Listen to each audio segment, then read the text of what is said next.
ती पद्धत फॉलो केली की न केली म्हणून आम्ही असणारा चीफ इलेक्शन कमिशनला पत्र लिहिलं होतं की याची माहिती द्यावी.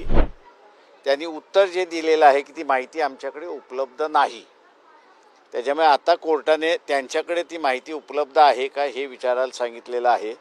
आणि नसेल तर मग त्या मतदारांचं जे आहे 6 नंतरचं झालं की न झालं हा त्याच्यातला असणारा इश्यू आहे.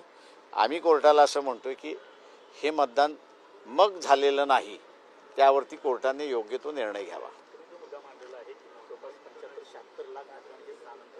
हो, इलेक्शन कमिशनचेच फिगर्स आहेत ते.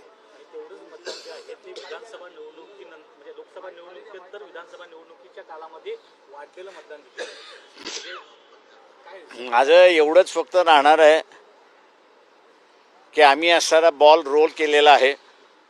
उरलेल्या सगळ्या राजकीय पक्षांनी असणारं याच्यामध्ये जुळलं आणि जनतेने सुद्धा याच्यामध्ये असणारा जर सहभाग घेतला तर इलेक्शन कमिशनला जी खरी माहिती इलेक्शन कमिशनकडे आहे ती त्यांनी कोर्टापुढे मांडावी अशी माझी अपेक्षा आहे.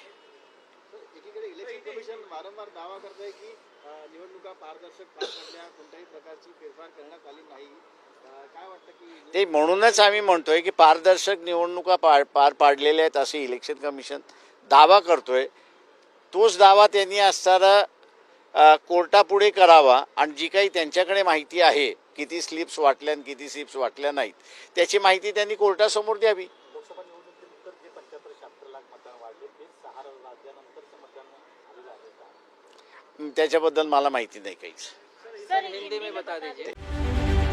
रत्नागिरी 24 न्यूज चॅनलला आताच सबस्क्राईब करा आणि शेअर करायला विसरू नका.